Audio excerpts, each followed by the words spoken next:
Hello Taylor, you write, do you recommend reading material for this mentality?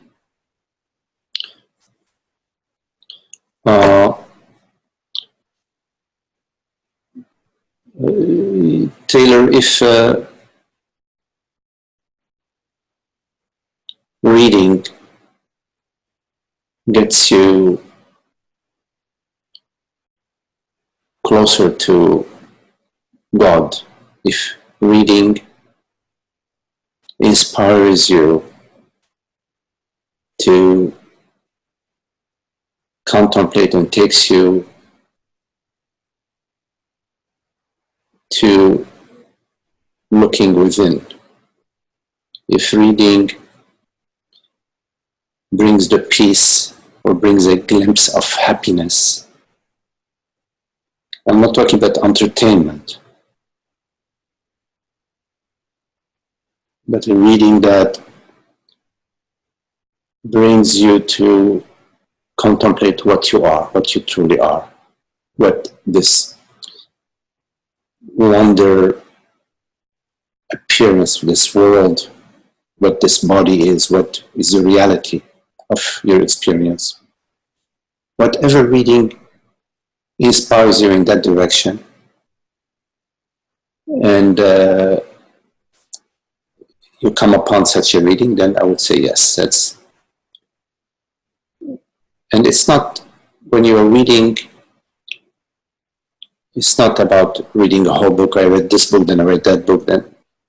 No, you could just be reading a paragraph or 2 sentences, and the reading takes you to the stillness, the silence, the meaning that is behind the words. And the true meaning that is behind all the words is what I truly am. It's not about thinking. There's a lot of books and writing that stimulates your thinking, can inspire you in a creative way, or can create some images within your mind. That's not the reading that I would recommend. But the reading that touches your heart, that brings you to contemplation, is the reading that I would recommend. So the words of the sages,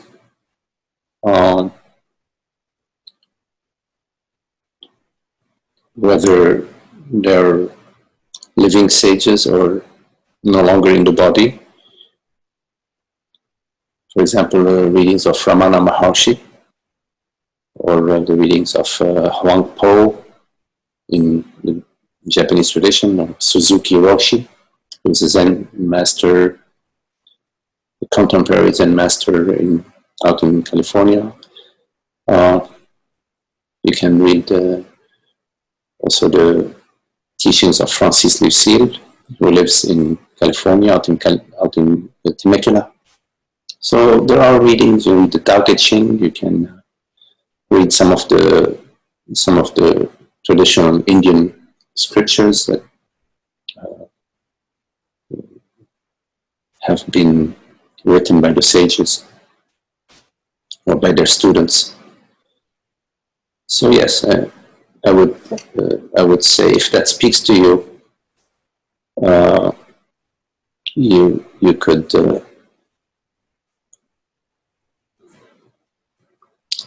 do that. Say this resonates to your core. Yes. If it resonates for you, then absolutely. But the company of the living teacher and the words of the living teacher are a confirmation and a way in which you can also clarify, bring some clarity to some of the readings that you may be doing. Because initially it may seem to be a little complex or abstract, so we may need some clarification.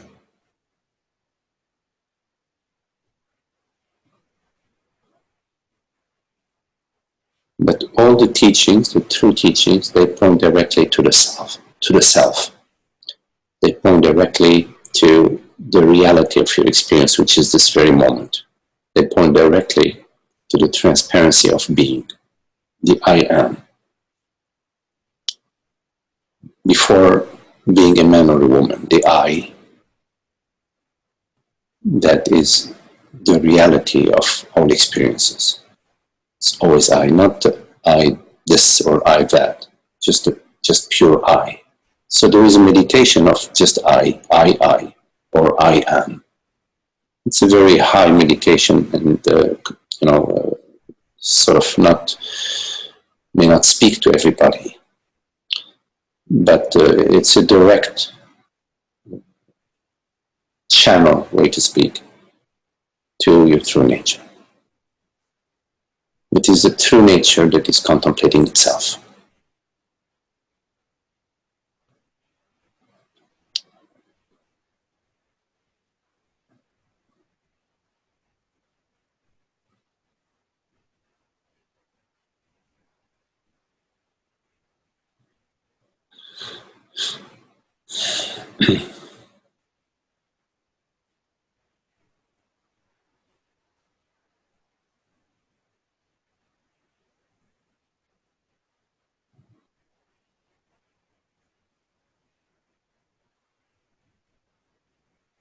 Any other questions?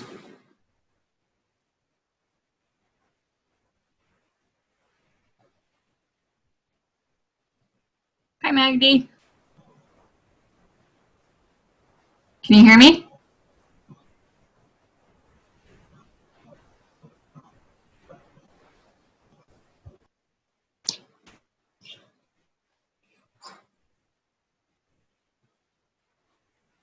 I could hear Holly saying something. You can't hear her.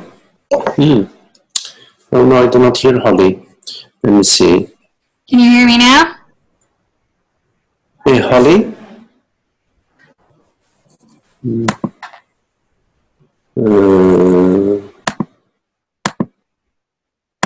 No, I do not hear Holly. Holly, I do not hear you.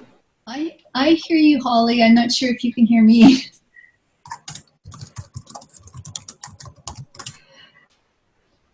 Yes, I can hear you, Tara. Oh. I can just type my question. It's pretty short. Okay. For some reason, I'll let him know. He's not hearing you for some reason. I'll let him know you're going to type it. Okay. For some reason, I cannot hear you, Holly. Let's see. She's going to type it. Okay. You know what? Let me see. How about let's see. How about now, Holly? Can you speak about it? Yeah. Hello. No, I cannot hear Holly. Her mic is not muted. But I can hear her. Well.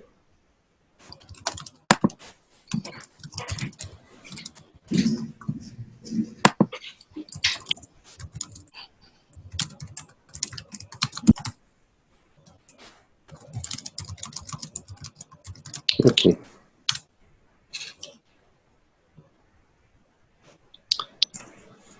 Okay, Holly, I see your message. You say, I've had some inklings this week about love being all that is, that everything else is unreal. Can you go into that at all?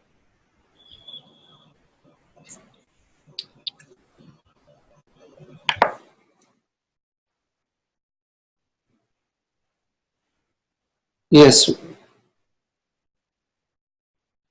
Holly, it's important to understand that there is one reality. One could call it love, one truth.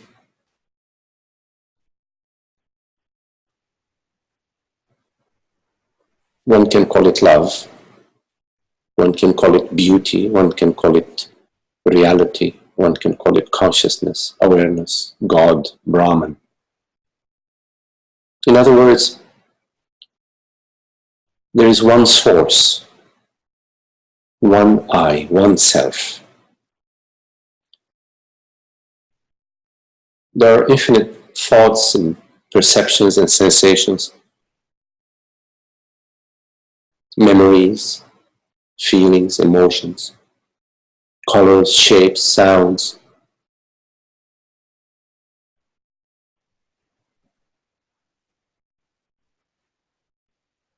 But there is one source, one reality, one substance. There is no independent substance or independent reality from anything else. It's all one substance, one truth, one reality. Like in your night dreams, there are many, many events, many characters, many dream characters, dream impressions. But they're all made out of dream. They're all made out of mind. But the reality of mind is not the mind itself. The reality of mind is consciousness, the dreamer, that which is dreaming these dreams, is the reality of the dreams. So yes, there is one reality. One can call it love, consciousness, truth. We experience it in relationship as love. A relationship, not just a romantic love, but love of everything. Love with everything, relationship, relating with everything as love. And in love, there are two. We may start with two, but when love arises, then we are one. And that's the beauty aspect of love. That's the sweet aspect of love, is the oneness. We celebrate our reality as one in the experience of love. So at the feeling level, at the relational level, it's love. We can also call it beauty, in that when the eyes cease to be the body's eyes and they become God's eyes, then you're no longer perceiving from the personal perspective. You're perceiving from God's perspective. And from that perspective, everything is beauty. The world is beauty. And the body is no longer a human body, a man or woman body, or some gender, whatever the gender is, body. The body becomes God's body. And God's body is universal body. Has no form, no boundaries. It cannot be hurt, burnt, cut.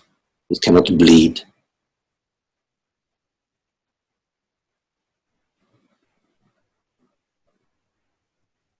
It's transparent. And it is formless.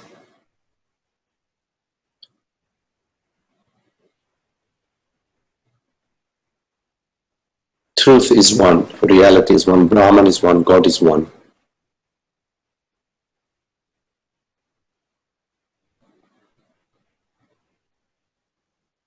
And that one means it's complete, it's whole and complete.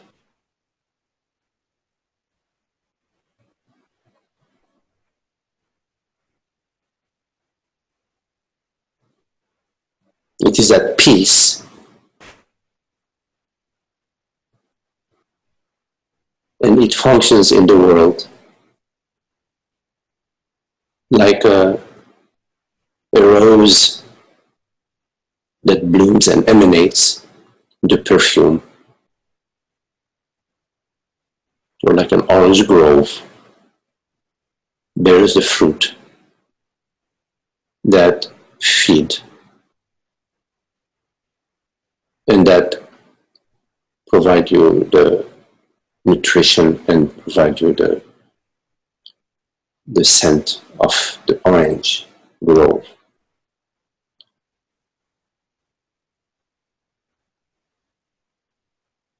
You are no longer ignorant of what you are.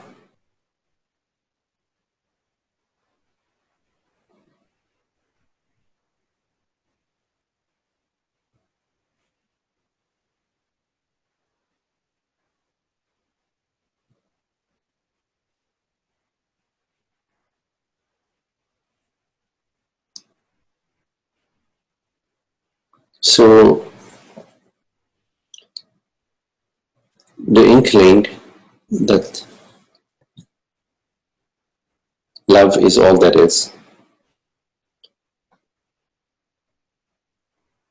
is a good inkling. And you say that everything else is unreal. There is no such thing as everything else. All is love.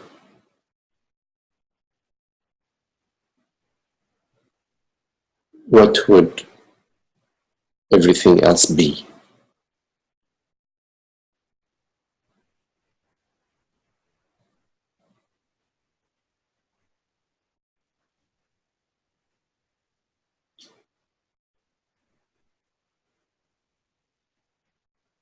Yes?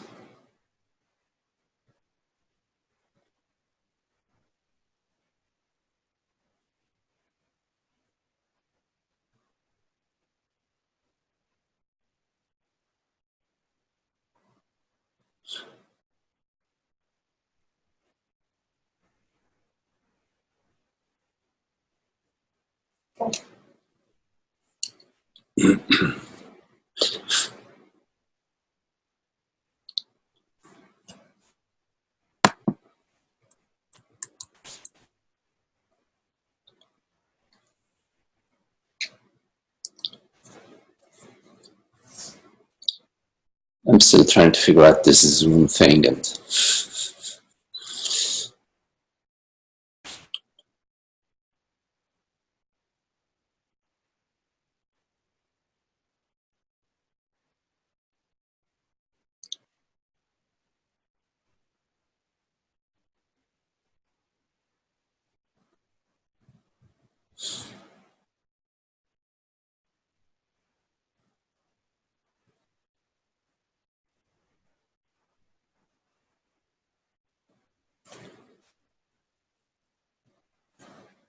Holly, you're right. Thank you. I appreciate the distinction between everything being unreal and everything being love.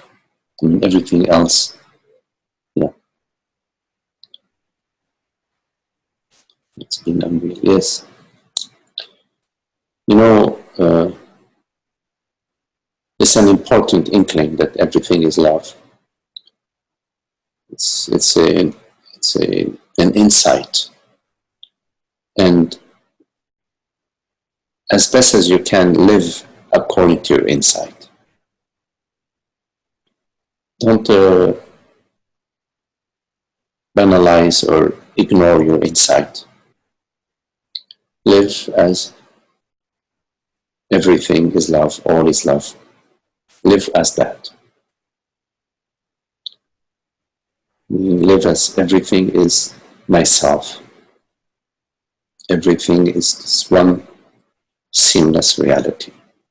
Everything is myself.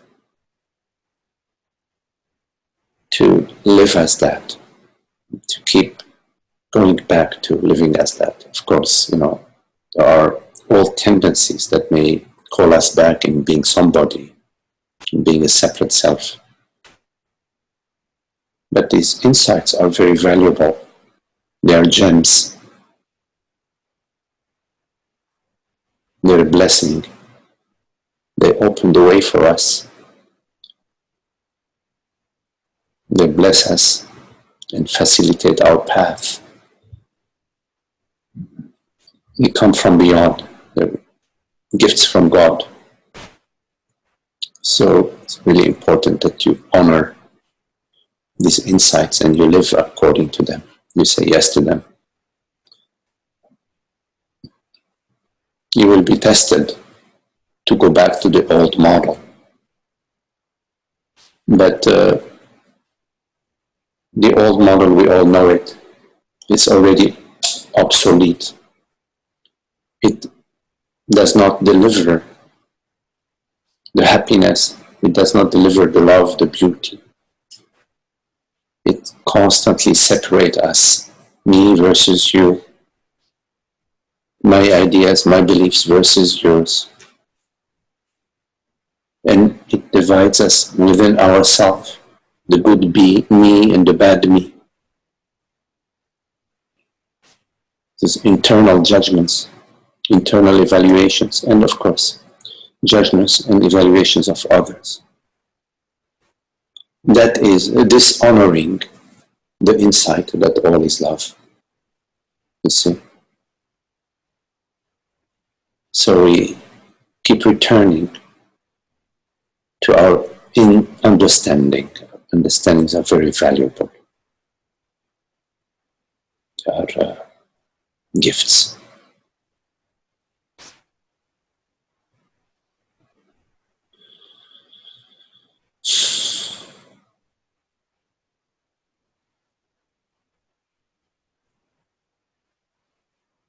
Magdi?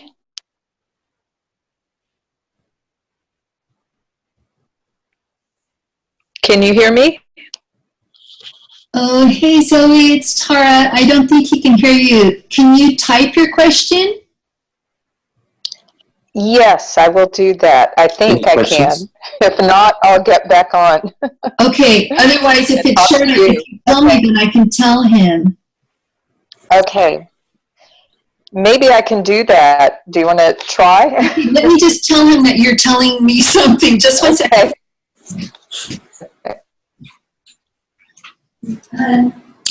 Zoe's trying to tell you something, but you can't hear her. So she's going to tell me, and then I'm going to tell you. Okay. Sorry. All right. Okay. Folks, I don't know what.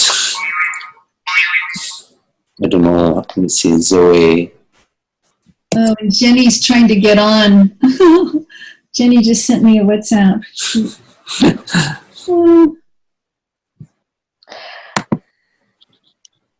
Okay, I can type it, Tara, because you're busy with Jenny. But I think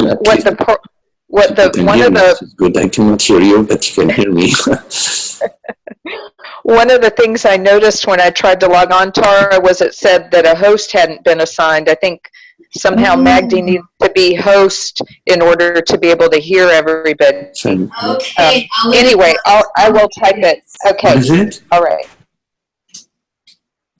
Zoe said that when she logged on, it said that a host had not been assigned. Oh. So because you're not assigned as the host, maybe that's why you can't. Oh, I see. We can hear each other.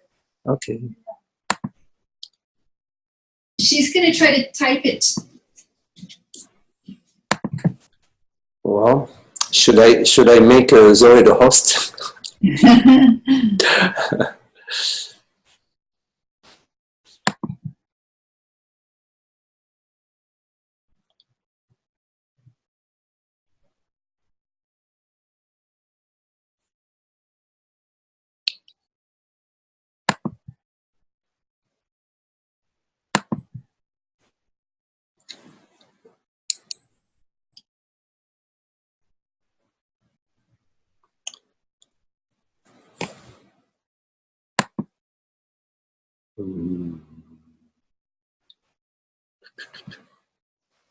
Magdi, can you hear now? No, I cannot hear anybody.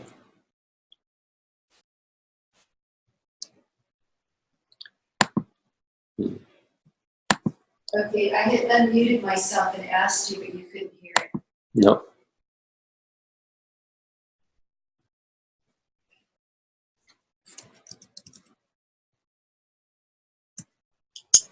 Okay, can you try it now, Ta? Can you hear me? Yes, now I hear you. Okay, so then you could probably hear Zoe. Okay, Zoe, let me see, let me unmute audio. Zoe, if you can unmute yourself, can you unmute yourself?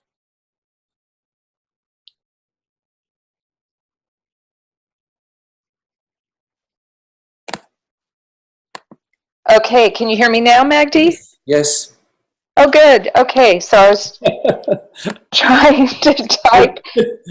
This was something you had talked about previously, the extinction of ignorance and digging out all the roots, not leaving a little piece. And so if you can just speak about that, what I find is this root of being a mom is very, seems so in my body. And so anyway, if you could say anything about that. Thank you. Well, yes, Zoe, there's nothing wrong with being a mom. I mean, if you're a mom, then that's what's happening. There's nothing wrong with that. Now, let me just backtrack a little bit. It's about happiness. So if something is making you unhappy in being a mom, I would look into that. Like,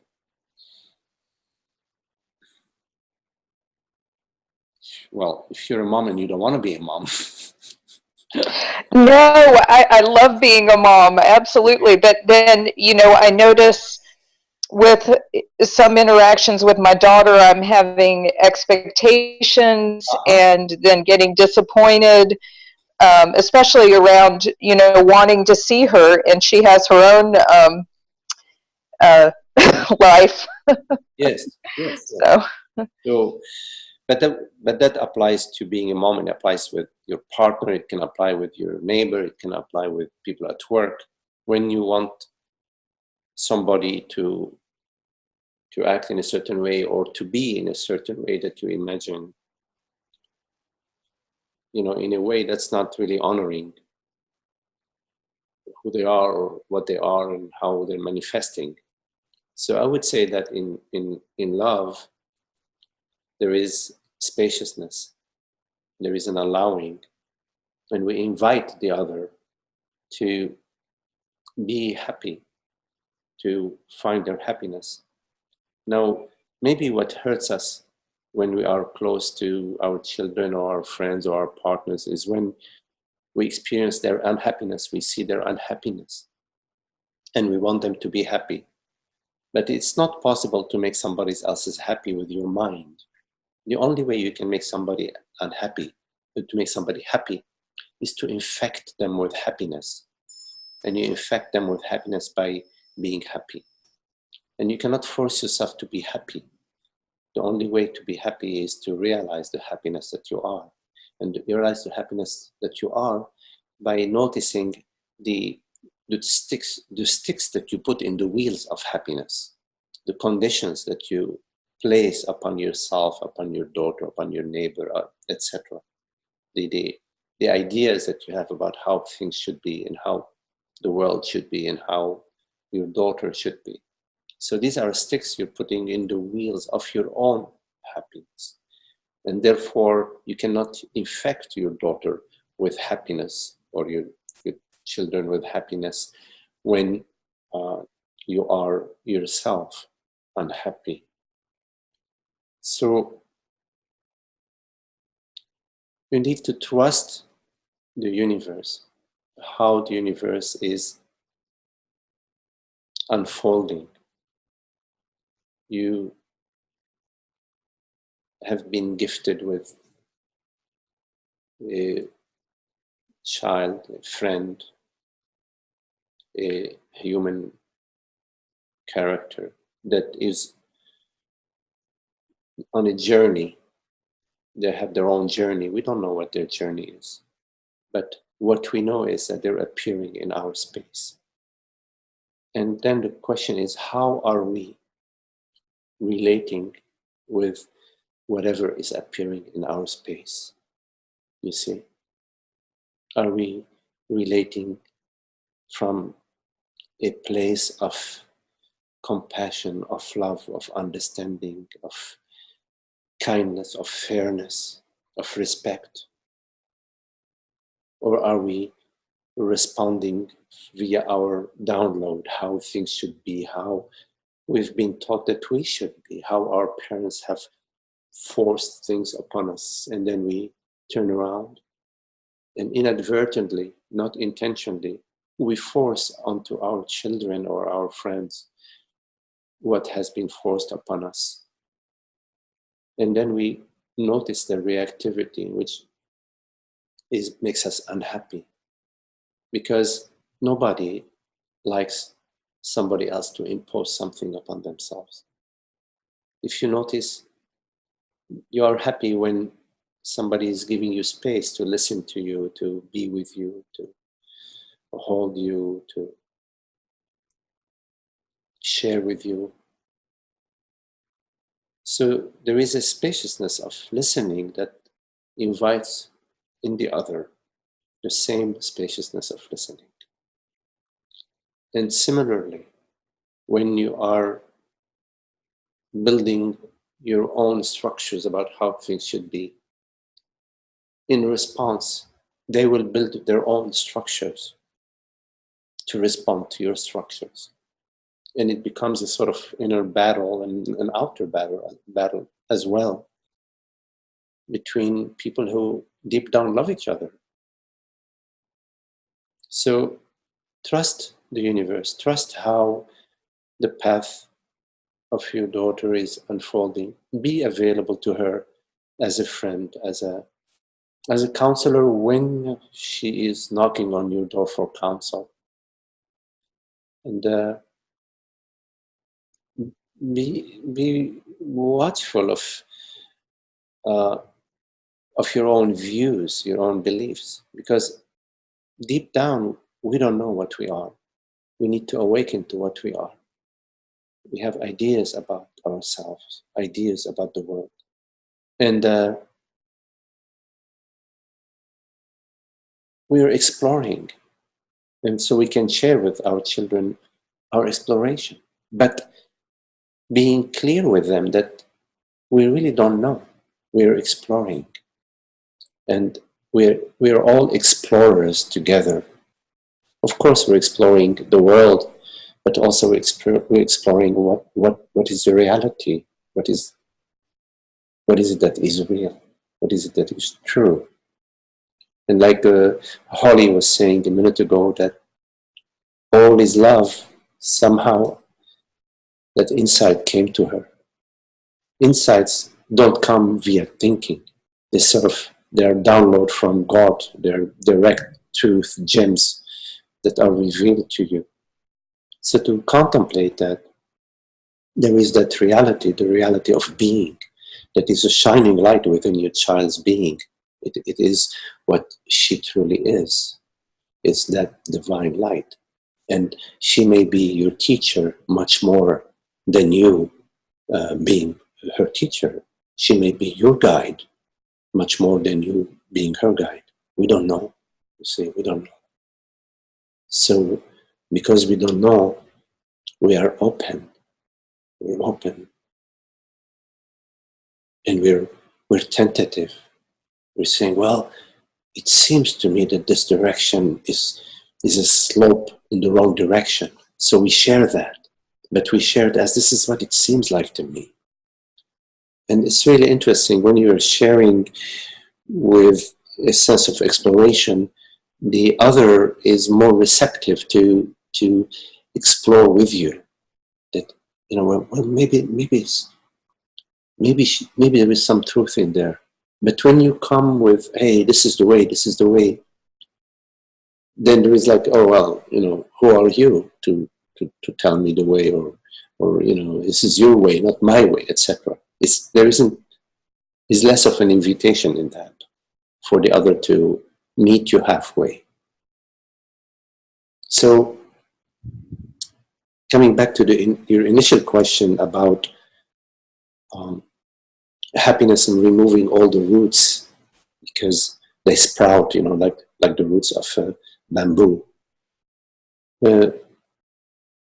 You can sense in your life the unhappiness whenever the unhappiness arises. And whenever you are noticing unhappiness, you have to be watchful not to disregard it, not to sweep it under the rug, but to notice it. Notice it, and maybe in this noticing, there can be an interest in understanding what's going on.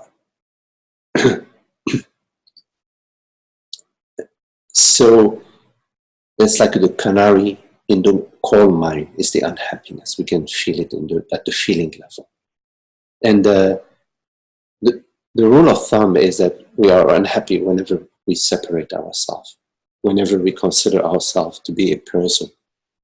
There is a sense of separation and isolation. That's as a rule of thumb, but we need to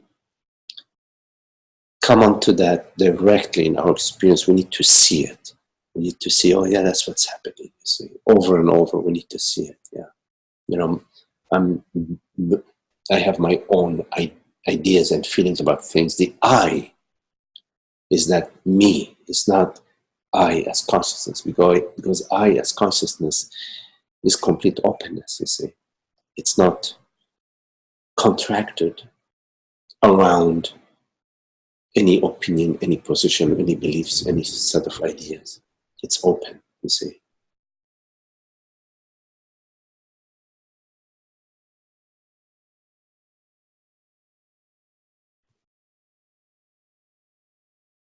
Yeah, that I remember in the years of when I used to do the zazen, the sitting, the meditation sitting I used to do. For many years, there was this internal radar to the slightest unhappiness. And of course, also in my life. It's very active in my life. To notice the unhappiness and to be sort of being open with that, being hanging with it in a way, not like sulking in it or, spinning around it. No, but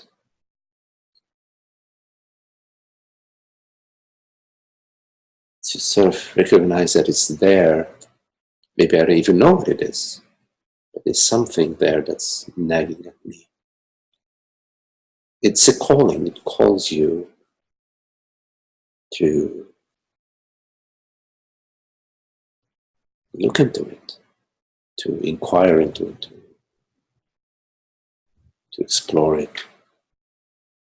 And which is quite a different thing from trying to avoid it or justify yourself or blame yourself or rationalize yourself, etc. So, and every moment is a fresh moment, you see. So with your daughter, you can be fresh every moment with her. Doesn't matter if she is capable of doing that or not. It's an exploration for yourself. What is it to be fresh this moment? Free from the past in my interaction right now. The mind is completely available. No subroutines, no positions, no past rumination. Just to be fresh. Not knowing. And of course, no judgment or no judgment in presence. Yes?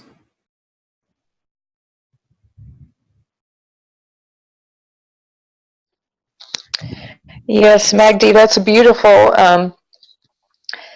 Yeah, I'm just going to have to listen to this again. Thank you. Yes.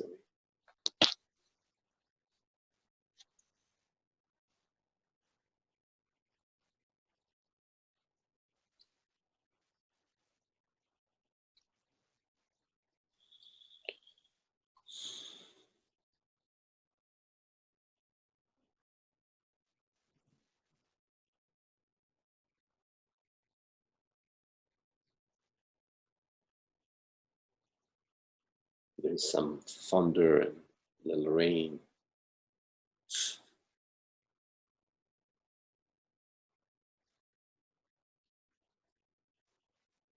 So any questions?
Yes, there is nothing I can do about that.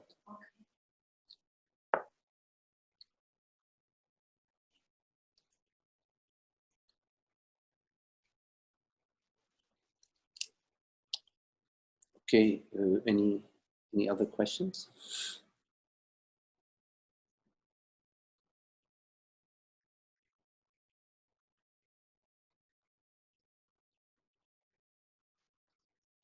Still trying to figure out how this Zoom thing works, and so Magdi, yes. it's Kate. Hello, Kate. I'm glad to see you're using Zoom. Yes, I'm having a hard time with it. You know, they're very helpful. When I call them, there's a guy named Lance Ball, and he's one of their representatives, and you can ask. He's very, very nice, and you can ask any questions. It may be a little complicated with the way they change the program from time to time. Okay. And they also have these seminars all the time that you can go to, because a lot of people have like webinars, not just Right. people on, and so they've got all kinds of stuff. So it's kind of, there's a lot of stuff there. Okay, Kate. When you have it, maybe you can, send me an email about this person's. Yeah, I'll send you his contact information. He's the guy that I talk to, and if I have any trouble with it, I mean, I'm not a very sophisticated user of it either. I just get on there and I set up the meeting, and people show up, and Yeah. Okay, thank you, Kate. Anyway, but I enjoy your talk, so I just I just actually listened to Rupert today. Mm-hmm. Rupert had one of his webinars. Oh, okay. He uses a different technology, but Yeah. So yeah, it was. It's always helpful, you know, even though you've heard things over and over again. Yes. For me, I need to expose myself as much as possible to the teachings. You know that some of them are slightly different. Somebody talked to him today about Nisargadatta and the way he uses certain terms. Yes. And I also have been studying with a student of Nisargadatta, Ramakant. You know, he was here. He's passed away now, but anyway, it's a very clear cut, you know, direct teaching. And but I still need to hear it, you know, so many times to just. He uses an analogy of hammering, hammering. I see. Because you know there's so much. Well, I don't know. It's just a story about how much the conditioning has, you know, Yes. has gone in there. Yes, yes, yes. And even after all this time, I find myself, you know, the conditioning coming up and. Yes, yes. Yeah, it's mostly at the feeling level. You know, in life, things happen that they get us sort of triggered. You know. Oh yeah. Some of our expectations, you know, don't get fulfilled, and we feel them although we may have the understanding that all is well and that I am consciousness, still the remnants of the habits. Yes. The body are still there. Yes. So there is, you know, in life there is a sort of working with that, and the way to be with that. Is, of course, first to be as open as you can to it, meaning as much as possible to notice your resistance. And in noticing the resistance, there is a shift, because noticing is not a resistance. Noticing is, there is a purity to noticing. So when you're noticing the resistance, there is immediately sort of shift in the resistance that occurs, and so you move your energy in a way, if you could say, or your focus from the resistance to the noticing. And just noticing. Noticing is not judging. It's not trying to do something. It's not with an intention. It's just noticing. Like right now, you notice this perception. So there's a noticing at the feeling level, which is a little bit more challenging, let's say, than noticing a perception.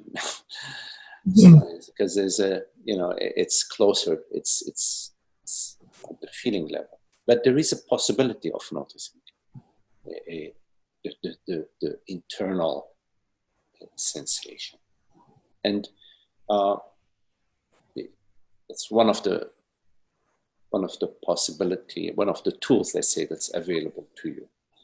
And another approach that can be sort of simultaneous, possibly, with that, which would be to notice that whatever is appearing that seems in the body to be so intense, in fact, its substance is empty.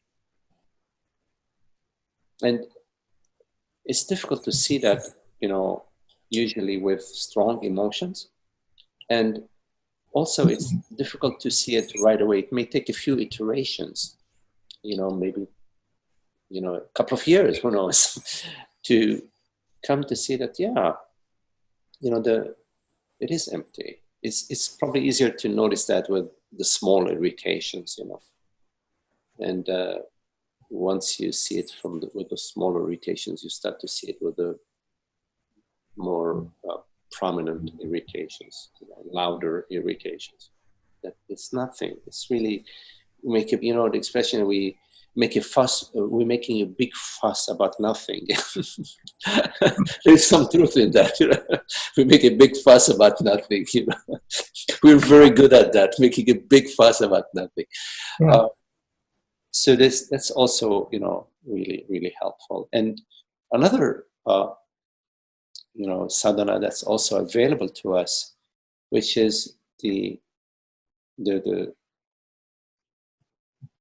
doing, the non-doing, to sort of remain still, to not try to fix it, not try to remedy it, not try to change it, not try to think about it, just the non-doing, to the stillness, to remain still.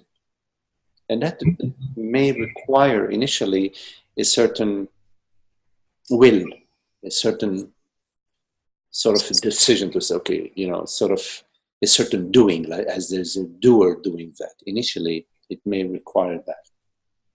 But in time, it will become effortless. That, okay, there is a certain feeling, certain emotions arising, and I decide to do nothing. It's just be. Just be. And so there are various tools that establish your understanding, your conceptual understanding that I am the self, that I am consciousness, that establish it at the feeling level in your life. So that you will find slowly, or maybe fastly in your life, that there are less and less occasions of irritation. What used to irritate you in the past is not irritating you anymore, or if it's irritating you less frequently maybe, or less intensely, and so that would be sort of the clearing in your life. You will find that, and it works hand in hand with your understanding that I am the transparent awareness, that what truly perceives right now, what I am right now, what the I is, that the reality of perception right now is this transparent, aware presence. That is not male or female, that is not here or there, that is not born or unborn, and that everything that appears to that transparency, to that transparent awareness. And the primacy of my experience is that transparent awareness, yes? So that there is an embrace, in a way, that as if transparent awareness, borderless, formless awareness is embracing everything, and everything is its dream, and it is not subject to its dreams. It's not like they say, when there is an image of fire on the screen is not burning, you see. So to sort of also be open to that yes, there can be infinite expressions, but that which I am is that transparency, the transparency that is perceiving all these perceptions out of itself, as itself, like in your night dream, that you perceive all perceptions in your night dream as yourself, out of yourself, without being subject to whatever appears. These are the teachings of impermanence, that all forms are impermanent, but consciousness, presence, beingness, Brahman, God, truth, reality, whatever the word is, the I of awareness, this very moment, that does not fall in the realm of permanence or impermanence. It is beyond.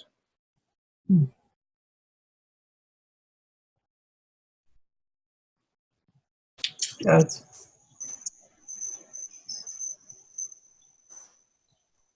Yeah, it's helpful to know that the awareness of is not affected by anything that arises. It's things arise, and it's only the ego that gets upset with this particular thing being a certain way and not this way, and you just notice that coming up, that there's a desire for it to be different. Yes. And so there's the resistance, and but that's just the way it seems to work, and it's okay, and it doesn't mean anything beyond just, you know, the playing out of this. Yeah. They're all tendencies, you know. Yeah. All tendencies is still like, and twitch, you know, like a twitch that's sort of still, there's a little bit of a twitch. But yeah, it's seen more and more to be just an old tendency. And the reactivity to this tendency diminishes. See, our resistance to it, our arguing with it, our trying our hardest to push it out of the door, that quiets down. And then you will find that the tendency to push it out the door is not there anymore. And slowly, slowly you find that in fact, there is no door. Mm-hmm. There is no one trying to push anything out of the door, and there is really nothing at stake, nothing. Just the celebration of this wonderful rain right now. Yeah. It's coming down.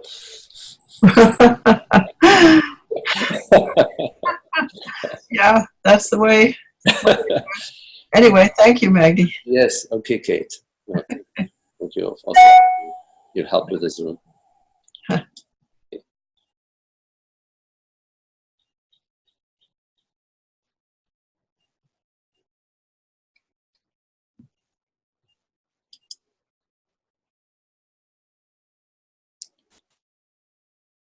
Well, any questions?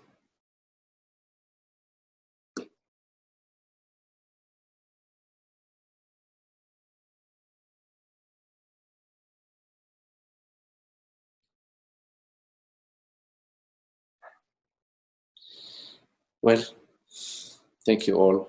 Very lovely to be with you, and hopefully I'll have the Zoom be improving my dealing with the Zoom over time here. Okay, thank you all.